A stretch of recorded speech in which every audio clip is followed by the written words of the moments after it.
Yesterday afternoon, shortly after 3 o'clock, Thompson RCMP were dispatched to the Thompson courthouse as a report of a suspicious package that had been received there. That package had caused some health concerns with some individuals at the courthouse.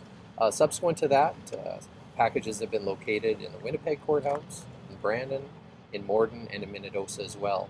So as you would suspect, that's created some angst, some confusion, some concern. So the RCMP, as a provincial police service, will be carrying out the investigation. I can't tell you too much, really, at this point, frankly. It just happened yesterday afternoon, so we don't know in terms of the origin of the package, motivation underlying thereof. But I can tell you that, of course, this is an issue that the public would be concerned about when suspicious packages show up at a courthouse.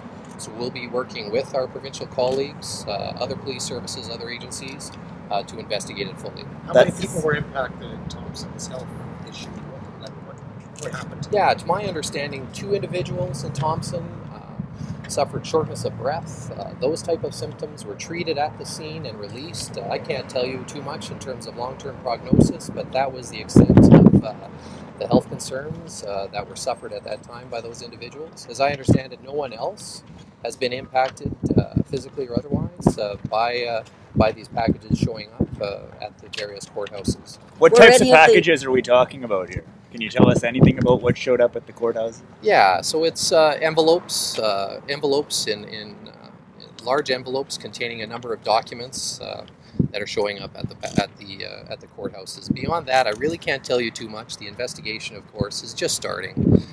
We'll have to unpack, in fact, what happened, who sent them, try to figure out exactly what's going on. This is very unique. This has never happened in my term here, certainly in Manitoba, and it's at the point that it's going to cause public concern, so it was important for us to get that information out. What I can say, though, I think, is while I asked the public, and certainly that's been communicated out by Manitoba Justice to the court staff for employees to be vigilant, to be careful, I don't believe that there's a threat to public safety at this time.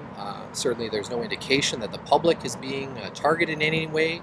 So from my perspective, while it's a concern, I think that I just ask that their vigilance, normal vigilance, be undertaken by the public, and that let the investigation carry out. Why Manitoba courts? Why these packages sent to them? Those are all the questions and the avenues that the investigators will be following, and I suspect that we'll have something to be able to share relatively quickly. The documents in the packages, are they the same from one courthouse to the other? Is it the same batch of documents being mailed? It's really early stages to say. There is reason to believe that the packages are related. However, without going into any further detail about the investigation and what that investigation will reveal at this time.